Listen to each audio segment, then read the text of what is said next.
बेनकाब किस्त नंबर 48। मुझे उम्मीद नहीं बल्कि यकीन था तुम जरूर आओगे। किरण ने ड्राइंग रूम में दाखिल होते हुए कहा। वो कपड़े तब्दील कर चुकी थी, बल्कि उस रोज कुछ ज्यादा ही एहतमाम किया हुआ था।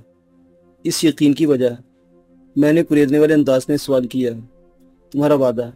इसने मुस्कुराते हुए जवाब दिया। क्या पियोगे? इसने बैठते ही पूछा। फिलहाल कुछ भी नहीं, मैंने टालते हुए कहा। तुम्हारी मर्जी, इसने मेरे सामने बैठते हुए कहा। तुम अगर हम तो खुद आपकी मर्जी का पाबंद समझते हैं, इसने मेरे कुछ कहने से पहले ही कह दिया। मुझे लगता है कि आज तुम्हारी मेहरबानी कुछ बढ़ गई है, मैंने चोट करते हुए कहा। मगर वो भी किरण थी जिसे लोग मैडम के नाम से जानते हैं। इस पर भी हमें तुम्ही ने वादा किया है, इसने मुझे मेरे वादे याद दिलाते हुए कहा। अब ये ना हो कि रोज बाद हम एक बार फिर गुनगुनाते फिरें। गजब तेरे वादे पर एतबार किया। किरण की चोट बहुत वाज़ेह और मैं तिल मिलाने के सिवा कुछ भी नहीं कर सकता था। क्या मेरी जुबान से कोई गलत बात निकल गई? किरण कुछ देर खामोश रहने के बाद बोली, मैं ये सोच रहा था कि तुमने यकीनन ये कहने तो मुझे नहीं बुलाया होगा। वो चूहे बिल्ली का खेल खेलने में मसरूफ थी। मैं जल्द से जल्द इससे बाहर निकलना चाह रहा था। चलो कोई और गुफ्तगू करते हैं, इसने भी शायद खेल को फिलहाल मुलतवी करने के इरादे से कहा और मेरे कुछ कहने से पहले ही बोल पड़ी। अरुण प्रसाद तुमसे बहुत खुश है, तुम्हारी बड़ी तारीफें कर रहा था। मेरी तारीफें? और अरुण प्रसाद कर रहा था? मैंने हैरत से सवाल किया। क्यों ना करे, तुमने इसका इतना बड़ा जो काम कर दिया है। मेरे लिए इसकी ये बात पिछली से भी बढ़कर थी। वो तो ये कह रहा था कि तुम्हारे फ़ोन के बाद ही इसे पैगाम मिला था कि वो अपने वकील के जरिए कल जमानत कबल गिरफ्तारी करवा दे, और इसे ये भी यकीन था कि अबूरी जमानत फौरी तौर पर मंजूर भी हो जाएगी। किरण यकीनन वही कुछ कहा था जो अरुण प्रसाद ने इससे कहा होगा। मैं इस पूरी गुफ्तगू को समझने से कासिर था। अपने होश में तो मैंने किसी को फ़ोन नहीं किया, और जानती हो कि शराब मैंने यहाँ के सिवा कहीं भी नहीं पी। मैंने अरुण प्रसाद की गुफ्तगू का मजाक उड़ाने की गर्ज से कहा, मगर किरण को इसके बावजूद मेरी जुबान से अदा होने वाले अल्फाज पर यकीन नहीं था। हो सकता है कि सूरत हाल वैसी ही हो जैसी तुम बयान कर रहे हो, मगर अरुण प्रसाद तो रकम के साथ तुम्हारा और काम का इंतजार कर रहा था, बकौल इसके कि तुम दोनों इसके पास ही आने वाले थे। और जैसे ही मैं नीचे आई, तुम इस होटल में आ गए। किरण जिस वक्त तफसीलात से आगाह कर रही थी, मेरे जहन में कांति का मेरे दफ्तर से मेरी गैर मौजूदगी में फ़ोन करना और फिर वहां से फौरी रवाना हो जाना याद आ रहा था। तो इसका मतलब ये हुआ कि ये सब कांति की शरारत थी। मेरे जहन में पूरा नक्शा वाज़ेह हुआ तो मैं कह उठा, शरारत से तुम्हारी क्या मुराद है? किरण ने कुछ न समझते हुए कहा, शरारत से मेरी मुराद ये है कि अब कांति की हिमाकत का खमियाजा हम सबको भुगतना पड़ेगा। मैंने किसी कदर गुस्से से कहा। मैं अब भी नहीं समझी। किरण बोली, तुम मुझे क्या इतना ही अहमक समझती हो कि मैं अदालती कामों में दखल देता फिरूं? मैंने सवाल किया। तो तुम्हें क्या इसका इल्म नहीं था? बिल्कुल, मैंने फौरन ही कहा और साथ ही वजाहत भी कर दी कि असल बात क्या थी। कांति कई रोज से मुझसे कह रहा था कि मैं अरुण प्रसाद का एक छोटा सा काम कर दूं, लेकिन मैं टालता रहा था। मगर आज जब इसने मुझसे कहा तो मैंने वाज़ेह तौर पर से कह दिया कि अदालती कामों में इस तरह की कोई भी हरकत का मतलब तौहीन अदालत है। इसके बाद उन्होंने हरकत फरमा दी कि बगैर मेरे इल्म में लाए फ़ोन किया, और अब तुम बता रही हो कि उन्होंने अरुण प्रसाद से ये कह दिया है कि अरुण प्रसाद से कांति ने नहीं कहा, बल्कि अरुण प्रसाद ने तो पैगाम मिलने के बाद कांति से बात की और उसका शुक्रिया अदा किया। किरण ने एक बार फिर वजाहत की कि कौन जानता है कि अरुण प्रसाद की कल जमानत होती भी है या इसे घेरने के लिए सिकंदर साहिब अब भारत में रहते हैं।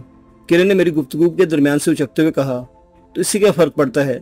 मैंने इसका तंज समझने के बावजूद कहा, दरअसल मैं आपसे कहना चाह रही थी कि आप अमेरिका या इंग्लिस्तान जैसे किसी मुल्क के शहरी नहीं। किरण अब खुल्लम खुल्ला तंज करने पर उतर आई थी। सवाल अब भी अपनी जगह पर है कि इससे क्या फ़र्क पड़ता है? मैंने अपनी बात पर इसरार करते हुए कहा, इससे यह फ़र्क पड़ता है जनाब के भारत जैसे मुल्कों में अदलिया आज़ाद होने के बावजूद आज़ाद नहीं होती। किरण के लहजे में अब भी कोई तब्दीली नहीं आई थी। जज साहिबान भी इंसान होते हैं, वो मुस्तकिल एक ही अंदाज अपनाए हुए थे। इनका भी ख़ानदान होता है, खौफ इन पर भी गालिब आ सकता है, खुसूसन इस सूरत में जब मुल्क की वज़ीर-ए-आज़म अदलिया की तौहीन करने पर तुली हुई हों। किरण ने हंगामी हालात के बाद पेश आने वाले वाक़यात की जानिब इशारा करते हुए कहा, मगर अब तो वो हालात नहीं रहे। अपने दलील के कमज़ोर होने का अंदाज़ा मुझे खुद भी था। तो क्या जो कुछ हंगामी हालात में हुआ वो हमारे मुल्क में पहली बार हुआ है? किरण ने भड़काने वाले अंदाज में कहा, क्या इससे पहले अहकामात न मानने वाले जजों के साथ कोई बाइज़्ज़त तरीका अपनाया गया था? किरण के सवाल का जवाब मेरे पास नहीं था। अगर जनता पार्टी के दौर में भी वही कुछ होता रहा जो कांग्रेस की हुकूमतें करती रहीं, तो ये कोई तब्दीली तो नहीं हुई। मैंने लंगड़ी लुल्ली दलील देते हुए कहा, इस पर आप ज्यादा से ज्यादा अफसोस का इजहार तो कर सकते हैं, लेकिन होगा वही जो अब तक होता आ रहा है। किरण ने एक और तल्ख फिक्रा कहा था, और इस बात से आप मुझसे ज्यादा बेहतर तौर पर वाकिफ हैं कि ऐसा क्यों है। मैं इसका क्या जवाब देता? जो जवाब था वो मैं कहना नहीं चाहता था, और गलत बहनी से काम लेने का मतलब इसके मजीद फिक्रे तंजिया बर्दाश्त करना थे। मुझे हैरत है कि तुम इन मामलात में भी काफी रवानी से गुफ्तगू कर लेती हो।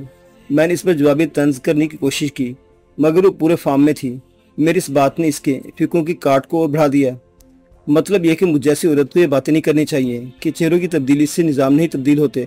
औरत की जगह मर्द वज़ीर आज़म बन जाए तो बेहतरी की तवक्को नहीं करनी चाहिए।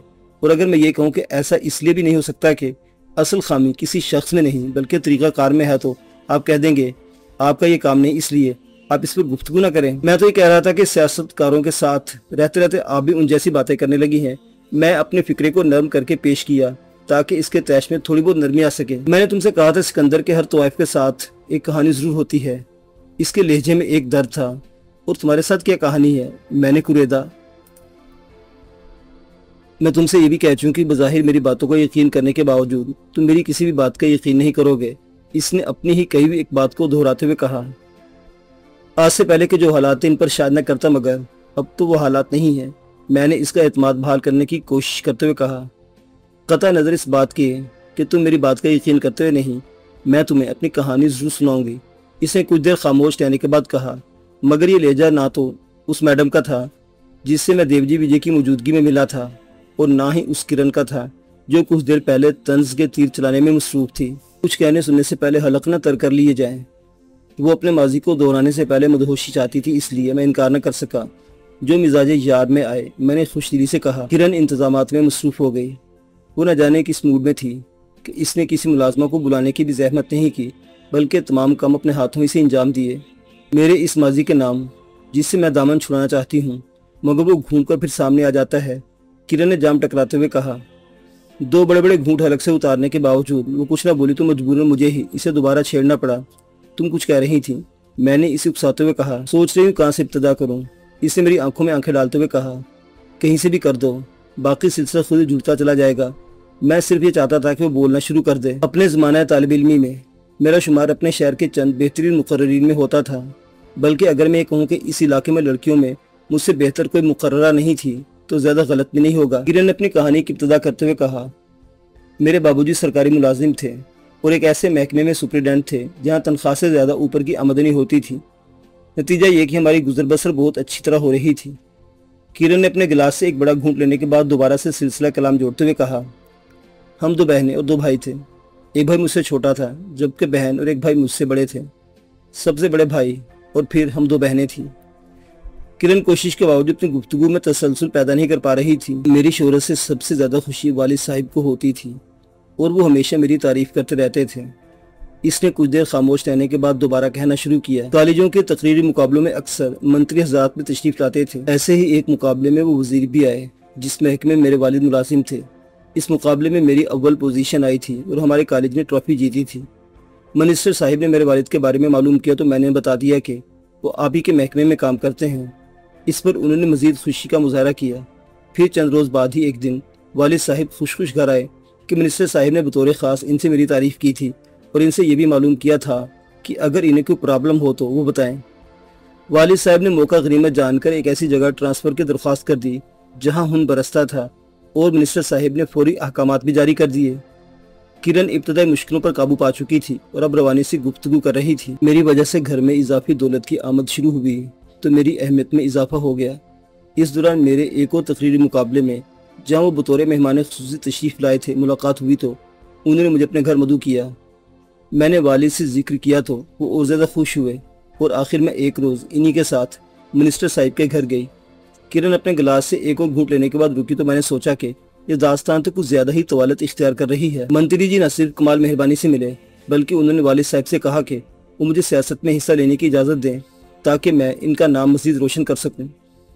किरण ने अपना सिलसिला कलाम दोबारा जोड़ते हुए कहा, साथ ही उन्होंने ये भी ऑफर कर दी कि वो मुझे अपने साथ सियासी जलसों में ले जाएंगे और बड़े बड़े नेताओं से मिलवाएंगे ताकि मैं पूरी तरह सियासत के दाव पेच समझ सकूं। इतना सुनना था कि वालिद साहिब फौरन तैयार हो गए। इनके लिए तो यही बहुत हैरत की बात थी कि इनकी बेटी की सलाहियतों का मोतरिफ एक ऐसा शख्स है जिसकी शोला बयानी की एक ज़माना तारीफ करता था। किसी और तरह का शुबा भी इनके ज़हन में इसलिए नहीं आ सकता था कि मिनिस्टर साहिब मुझे बेटी कहकर बुला रहे थे। یہ کہتے ہوئے کرن کے لہجے میں ہلکا سا طنز آ گیا اور میں بھی کسی حد تک سمجھ گیا کہ اس کے آگے کی کہانی کیا ہوگی۔ بھیڑ کی کھال میں موجود بھیڑیے نے ابتدا میں تو مجھے بڑے بڑے سبز باغ دکھائے کہ سیاست میں کامیاب ہونے کے بعد کیا کچھ حاصل ہو سکتا ہے اور اس میں کامیاب ہونا کتنا آسان ہے، اور پھر یہ سمجھانا شروع کیا کہ ہر مقصد کو حاصل کرنے کے لیے کچھ نہ کچھ قربانی بھی دینی پڑتی ہے۔ ابھی میں قربانی کا مطلب یہی سمجھ رہی تھی کہ مجھے پہلے سے زیادہ محنت سے یہ سب کچھ سیکھنا ہوگا کہ نیتا جی نے اپنا اصل چہرہ دکھایا۔ سیاست میں آگے بڑھنے کے لیے وہ جس قربانی کا مطالبہ کر رہے تھے اسے میرا ذہن قبول کرنے کے لیے تیار نہیں تھا، اس لیے میں نے انہیں بری طرح جھڑک دیا۔ کرن نے اپنا گلاس سے آخری گھونٹ لیتے ہوئے کہا، اور پھر یہ دیکھ کر کہ ابھی میرا گلاس آدھا بھی نہیں ہوا بولی، کیا بات ہے، تم پی کیوں نہیں رہے؟ ابھی مجھ میں اتنی ہمت نہیں کہ تمہارا ساتھ دے سکوں، اس لیے تم اپنا شغل جاری رکھو اور مجھے اپنی رفتار سے چلنے دو، ورنہ تمہاری گفتگو ختم ہونے سے پہلے میرے حواس ختم ہو جائیں گے۔ میری بات سن کر وہ مسکرا دی اور پھر تکلفات ختم کرتے ہوئے اپنے لیے دوسرا گلاس بنانے لگی، مگر میری بوریت کا خیال کرتے وقفہ طویل نہیں ہونے دیا اور پیک بناتے ہوئے اپنا بیان بھی جاری رکھا۔ میری جھاڑ سننے کے باوجود اس پر کوئی اثر نہیں ہوا، بلکہ اس نے نہایت ڈھٹائی سے کہا کہ اب تک تو یہ چاہتا تھا کہ مجھے کوئی مقام مل جائے، لیکن اب وہ دیکھے گا کہ میں اسے کس طرح دامن بچاتی ہوں۔ کرن نے دوسرا گلاس تیار کر لیا تھا، مگر ابھی اسے ہونٹوں سے نہیں لگایا تھا بلکہ سامنے رکھے اسے دیکھے جا رہی تھی۔ منسٹر صاحب کی خواہشات کو ٹھکرا کر گھر جاتے میں نے سوچا تھا کہ گھر پہنچتے سب سے پہلے والد صاحب کے سامنے اس کا اصل چہرہ بے نقاب کر دوں گی، مگر گھر پہنچی تو اس کی ہمت نہ ہو سکی اور میں یہ سوچ کر خاموش ہو گئی کہ میں آئندہ اس منحوس کی صورت بھی نہیں دیکھوں گی، اسے رشتوں کا پاس بھی نہیں۔ مگر یہ میری سب سے بڑی بھول تھی۔ نیتا جی اپنے شکار کو یوں آسانی سے نکل جانے کی اجازت دینے کے لیے تیار نہیں تھے۔ اگلے ہی روز میرے والد رنگے ہاتھوں رشوت لیتے ہوئے پکڑے گئے۔ اس طرح کے تمام ثبوت ان کے خلاف تھے۔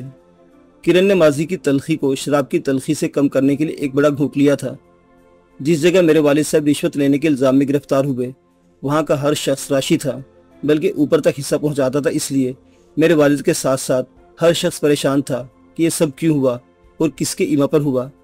مگر میں وہ واحد ہستی تھی جو اچھی طرح یہ بات جانتی تھی کہ میرے خاندان پر یہ عذاب کیوں نازل ہوا ہے۔ اپنے شک کو مستحکم کرنے کے لیے بھی کچھ اور سوچ رہی تھی کہ مجھ تک تھانے سے میرے والد کا پیغام پہنچا کہ میں منسٹر صاحب سے مل کر ان کی سفارش کروں، کیونکہ بقول ان کے اب انہیں سزا سے ان کے سوا کوئی نہیں بچا سکتا۔ کرن یہاں تک پہنچ کر خاموشی سے میرا چہرہ دیکھنے لگی۔ اور تم نے اپنے والد کو رہا کروا لیا؟ میں نے اس کی خاموشی کو توڑنے کے لیے سوال کیا۔ اگر یہ فیصلہ صرف میرا ہوتا تب مجھے اس کا اتنا افسوس نہیں ہوتا، مگر ہوا یہ کہ میں نے تھانے پہنچ کر والد کو پوری کتھا سنا دی۔ کرن نے مجھے جواب دیتے ہوئے کہا۔ میری پوری کتھا خاموشی سے سننے کے بعد وہ کچھ دیر تو خاموش رہے ہوئے بولے، اب میں سمجھا کہ یہ سب کیوں ہوا اور کس کی ایما پر ہوا، مگر اتنا ہی کہہ کر وہ خاموش رہے تھے۔ انہوں نے وہ کچھ نہیں کہا تھا جو میں سننا چاہتی تھی۔ آخر میں نے حوصلہ کر کے پوچھ لیا، میرے لیے اب کیا حکم ہے؟ تو انہوں نے سر جھکا کر کہہ دیا، میں کیا کہہ سکتا ہوں، تم خود سمجھدار ہو، تم جو بھی فیصلہ کرو گی صحیح کرو گی۔ کہ ایسا بھی ہو سکتا ہے؟ میں نے کسی قدر حیرت سے کہا۔ ایسا ہی ہوا تھا، کرن نے زور دیتے ہوئے کہا۔ رشوت کا پیسہ خون میں شامل ہو کر آدمی کو خود غرضی نہیں بلکہ حرام و حلال کی تمیز بھی بھلا دیتا ہے۔ کرن یہ کہہ کر خاموش ہو گئی تھی۔ والد صاحب رہا ہو کر گھر آئے تو میں نے سوچا کہ اب جب میں اس راستے پر چلی نکلی ہوں تو پھر نیچے مڑ کر کیوں دیکھوں، سو میں آگے ہی بڑھتی چلی گئی۔ کرن نے خاموشی کا وقفہ ختم کرتے ہوئے دوبارہ اپنی کہانی کا آغاز کیا۔ تعلیم کا سلسلہ ختم ہونے تک میں بظاہر سیاسی میدان میں سرگرم ہو چکی تھی، مگر دراصل میں جو کچھ تھی وہ میں جانتی تھی، یا وہ جو میرے جرم میں شریک ہوتے تھے اپنے تئیں میں میدان پر میدان مار رہی تھی۔ مگر مجھے اپنی حیثیت کا اندازہ اس وقت ہوا جب الیکشن میں ٹکٹ کا مسئلہ درپیش آ گیا۔ وہ لوگ جو میرے جرم میں برابر کے شریک تھے انہوں نے ہی کہہ دیا کہ میری شہرت خراب ہے، مجھے الیکشن سے دور کر دیا۔ آئینے میں اپنا اصل چہرہ دیکھ لینے کے بعد میرے پاس کیا رکھا تھا، اس لیے ایک روز کسی کو بتائے بغیر میں کہاں جا رہی ہوں دہلی آ گئی۔ یہاں میدان تھا، مگر پرانی میڈم سے رابطہ کیے ہوئے ابھی مجھے 6 مہینے بھی نہیں ہوئے تھے کہ ارتقا کا باپ میری زندگی میں داخل ہوا۔ ڈاکٹر صاحب نے بھی اسی طرح مجھ سے ملے تھے جس طرح اور لوگ۔ میں نے جاننے کے لیے کہ ان کی ملاقات کس طرح ہوئی سوال کیا۔ تم دیوجی وجے کے ساتھ پہلی بار آئے ہو اور وہ شجاع زیدی کے ساتھ آئے تھے، کرن نے بتایا۔ تمہارا مطلب ہے وہ شجاع زیدی؟ میں جو کچھ کہنا چاہ رہا تھا وہ میری زبان سے ادا نہیں ہوا، مگر کرن میرے مفروضے کو سمجھ گئی۔ جی بالکل وہی شجاع زیدی جو آپ سمجھ رہے ہیں، کرن نے میرا شک دور کرتے ہوئے کہا۔ خیر مصوب کے رنگللیوں کا ایک تو گواہ میں بھی ہوں۔